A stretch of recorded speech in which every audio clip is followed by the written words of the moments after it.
Recent డేస్లో D విటమిన్పై awareness బాగా పెరిగింది.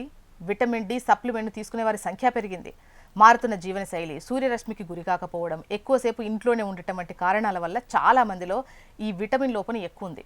ఇక విటమిన్ డి శరీరం కాల్షియంను గ్రహించడంలో ఉపయోగపడుతుంది. ఇది ఎముకలు, దంతాలను బలంగా ఉంచుతుంది. అంతేకాదు ఇది రోగ నిరోధక శక్తిని కూడా పెంచుతుంది.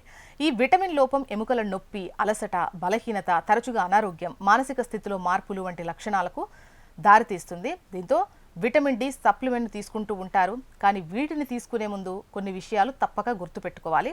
అప్పుడే శరీర అవసరాలకు అనుగుణంగా దాన్ని సరిగ్గా తీసుకోవచ్చు. లేదంటే దాని నుంచి పూర్తి ప్రయోజనాలను పొందడం సాధ్యం కాదు. పాలలో కొవ్వు, కాల్షియం రెండు ఉంటాయి కాబట్టి చాలామంది పాలతో పాటు తీసుకోవడానికి ఇష్టపడతారు. కానీ కొంతమంది పాలు తాగడానికి ఇష్టపడరు. లాక్టిక్ ఎలర్జీ ఉంటే ఇటువంటి వాళ్ళు నీటితో తీసుకోవచ్చు. కానీ వీరు భోజనంతో పాటు కొన్ని అధిక కొవ్వు పదార్థాలు తినడం మర్చిపోకూడదు. అతి ముఖ్యమైన విషయం ఏంటంటే సప్లిమెంట్ను క్రమం తప్పకుండా వైద్యుడి సలహా మేరకు మాత్రమే తీసుకోవాలి.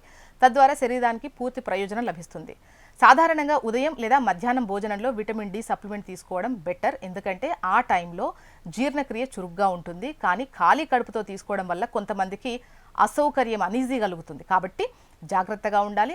దీంతో పాటు 15 నుంచి 20 నిమిషాలు ఎండలో కూర్చుకోవడం ఇక్కడ చాలా ఇంపార్టెంట్. కానీ ఎటువంటి వైద్య పరీక్షలు చేయించుకోకుండా ఎక్కువ కాలం విటమిన్ డి సప్లిమెంట్ తీసుకోవడం మంచిదైతే కాదు. వాటిని అధికంగా తీసుకోవడం వల్ల శరీరంలో కాల్షియం స్థాయి పెరుగుతుంది. ఇది మూత్రపిండాలు అండ్ గుండె మీద ప్రభావం చూపుతుంది.